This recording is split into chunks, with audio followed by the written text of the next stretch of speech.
我们没有办法阻止 BMW 把鼻孔越挖越大，自己要求到，都是22年的，其实23年到25年还更大。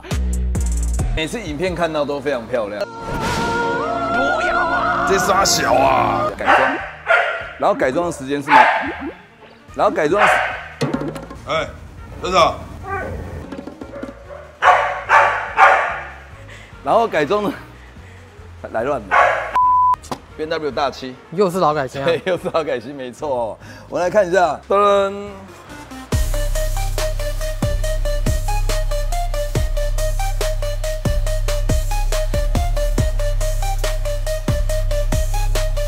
我们现在要改的呢，是改成新款的大7。我知道是有改更新的，更新的是大小眼的这一套，等于是最轻装的改装劳改新哦。其实这套其实还蛮平价、蛮亲民的，因为我们也没改过哦。我们委托人希望我们把它改成这个新款的。这一次准备哪些东西？它包含了有整个车头件全换，有叶子板、大鼻头哦，鼻头，然后呢前保包含的大灯、展眼睛大灯。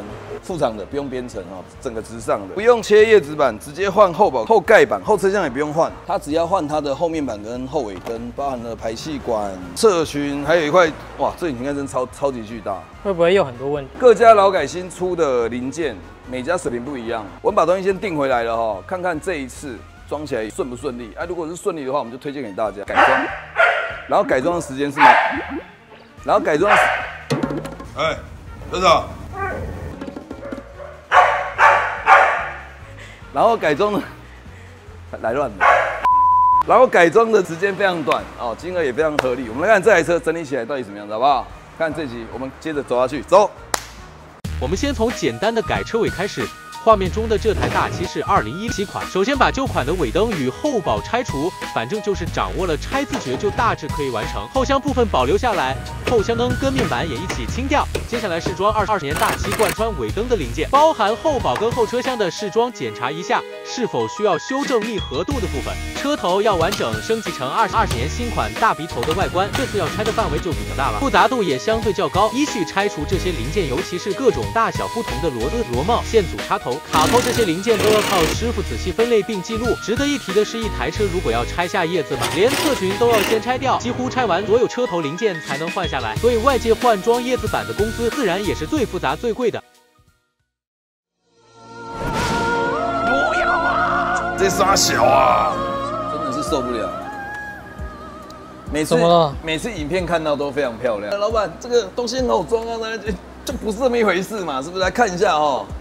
这一次我们的保杆线是装好的咯，已经都调到没办法再调了。这是不是有缝？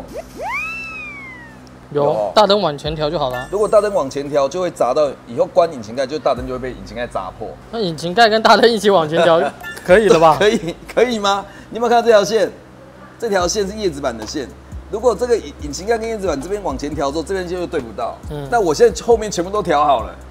我就是这个地方怎么办？调得很辛苦啊，所有的风都调得非常漂亮，不光只是左边哦，右边也是一样。这边一样风很大，看到了吗？有哈，有。这个灯也出不来，那这个风也都调漂亮，这个灯是固定好了，这个保杆也是没办法再往后。现在唯一的方式呢，就是老样子，我们作弊，我们让塑胶长漏，把它后面的那个保杆漏长得更长，让它看起来。 就不会有破绽。这个引擎盖这边的缝有没有看到？其实这边都已经板锅都砸得凹凹凸凸的，有看到了吗？都敲过了。其实还是真的没有像你想的一样那么好直上，而且还有这边更夸张，看这边。来，照你正常经验看一下这有没有前后，没有对到，对不对？对。如果这块往前推的话，这边就会炸出来。这块是往前推的话，本来缝这样一推就会变这样，缝会变更大。这边基本上我们等下就是用切的了啦。目前调整都还蛮漂亮的，应该前保那个缝再烧过，可以送烤漆了。真正展现实力的时候了，是这样讲吗？是时候表演真正的技术了。 好，我们又改到一台车大7，对不对？对，鼻头真的有够大。我跟你讲，我真的没有办法，我没有办法阻止 BMW 把鼻孔越挖越大。自己要求到，都是22年的，其实23年到25年还更大。今天现场这台车呢，是一台17年的大7，新车大概要550万哦，配好等级的基本上600多万，几乎随便都见到了。大7现在值多少钱？100多。天生你还才高了呢，这真的是你不讲你都不会相信。其实这个车现在普遍都跌到89万到95万，100万都不到。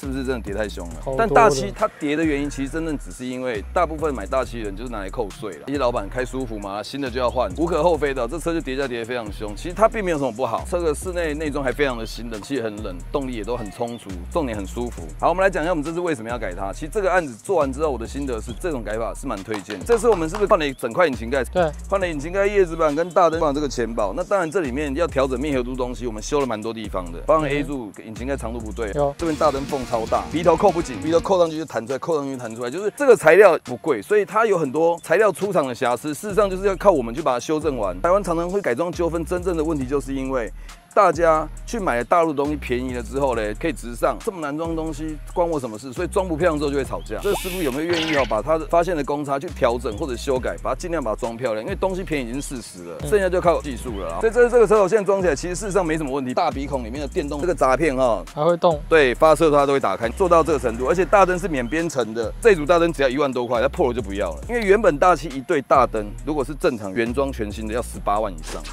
那我们这样劳改新不可能拿原厂新的来改，对不对？对，拿中古的，就算要8万你也花不下去，因为8万可以买全车套件。这个大灯呢，免编程，不会亮电脑灯。我个人觉得这 CP 值真的蛮高，而且看起来其实质感也还不错。认真讲 ，logo 的部分呢，新旧 logo 大小也不一样。哇，9.5的 logo 超大哎，你看一下新款的跟旧款的 logo 有没有大小差很多？哦，差好多，真差很多。你看旧款的，所以我们还要把这个 logo 换掉，这是旧的，是比较小的。我们要换成这个，这样有没有好一点？更霸气了，大鼻孔大 logo， 好，我们一起把它换上去。小的多小？我看一下，8公分，差1.5公分，真的差蛮多的，有没有？有没有？有看得出来，很明显。好，我们这个车头目前这样改完，没有什么特别要讲的，雷达功能都正常，鼻孔散热 OK， 大灯漂亮，而且我们还帮客人已经先贴膜贴过了，透明的金牛皮。对，因为这个灯只要是副挡很容易泛黄，这问题我们帮它解决了。然后我们看一下侧面部分，侧面部分铝圈并没有多做改装啊，全部间隙都调整过了，包含大灯间隙啊，它叶子板的这个缝也调漂亮，重点是这边有个镀铬的这个边条哦，这既然没办法用扣的，这全部都用silicone粘的，因为它真的缝很大，现在看不出来也不重要，反正我们解决掉了。这一整组侧裙换装，侧裙其实你现在看不出差别，对不对？前期的侧裙没有这条立体折线，它不是爆出来的，从这边开始直接往内折。好，这就凸的撞到了，有没有？如果有新旧品，目前这样看很顺哈。小改款的很明显的看到这边有条凸线，跟上面2条凸线对称。新款没有，新款只有1条线，这条是不存在的。最重要的就是后面啊，其实大家都最喜欢讨论的就是贯穿尾灯。看一下车尾，来，17年的 BMW 大7并没有贯穿尾灯，它只有左右2颗灯，这边是不会亮的。哦，这个尾灯其实这样换下去，它就具备了现在大家最爱看到的贯穿尾灯，从左边到右边一次贯穿，而且它贯穿的时候，它还会跑马。可以的。哦，有没有？我看到它会跑马哈。其实这组下去哦，它整个就让车尾的质感增加不少。重点是它这个大灯啊，红色的地方凸出来，这个立体度其实近看是质感是非常好的。当然这个尾灯也是副厂的，这组灯也是1万多块，便宜，真的是便宜。包杆也是换下去以后大的这个猪鼻子，双边的方口4出尾4管。这一整组哦改下去之后呢，让这个车感觉就是比较更壮。22年的款式跟17年的款式，22年真的是做到非常漂亮，这真的差非常多。间隙也都调得非常漂亮，这个面板也换掉了，面板跟尾灯是一次换的。后车厢不用换吗？真的是不用换，我们只要换这下面。保杆侧面密度都看得到反光，其实这边也非常漂亮，有没有？我们就回到正面吧。其实一台 BMW 大7哦，这一次的改装我是蛮推荐的。第一个时间非常短，然后对车身伤害不大，全部都直上套件了。然后再来就是它费用非常的低。这一整组这样改起来，既然不用18万，把它从89万的价值感推升到现在200万到220万的行情，还是要经过一些必要阵痛的修正。谢谢大家观赏我们这一集哦，大7劳改新哦特辑，谢谢大家，谢谢。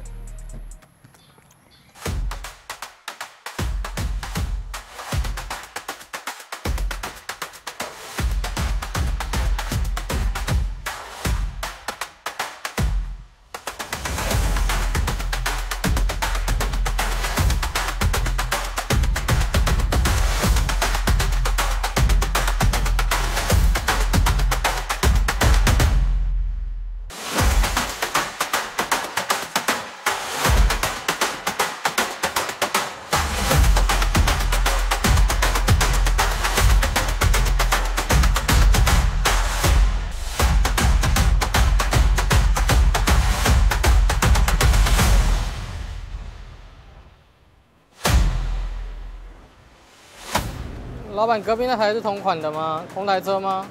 有2台在改。看不出来吗？来，一样的啊。现在也不知道为什么，蛮多大7都这样改啊。来看一下，新旧款很好认啊。看到这个地方就是旧款的了。等它改完，这蓝色也会是一样的。改车及制作影片不易，非常耗时耗工，续集请耐心等候。欢迎订阅并开启小铃铛，谢谢您的观看与支持。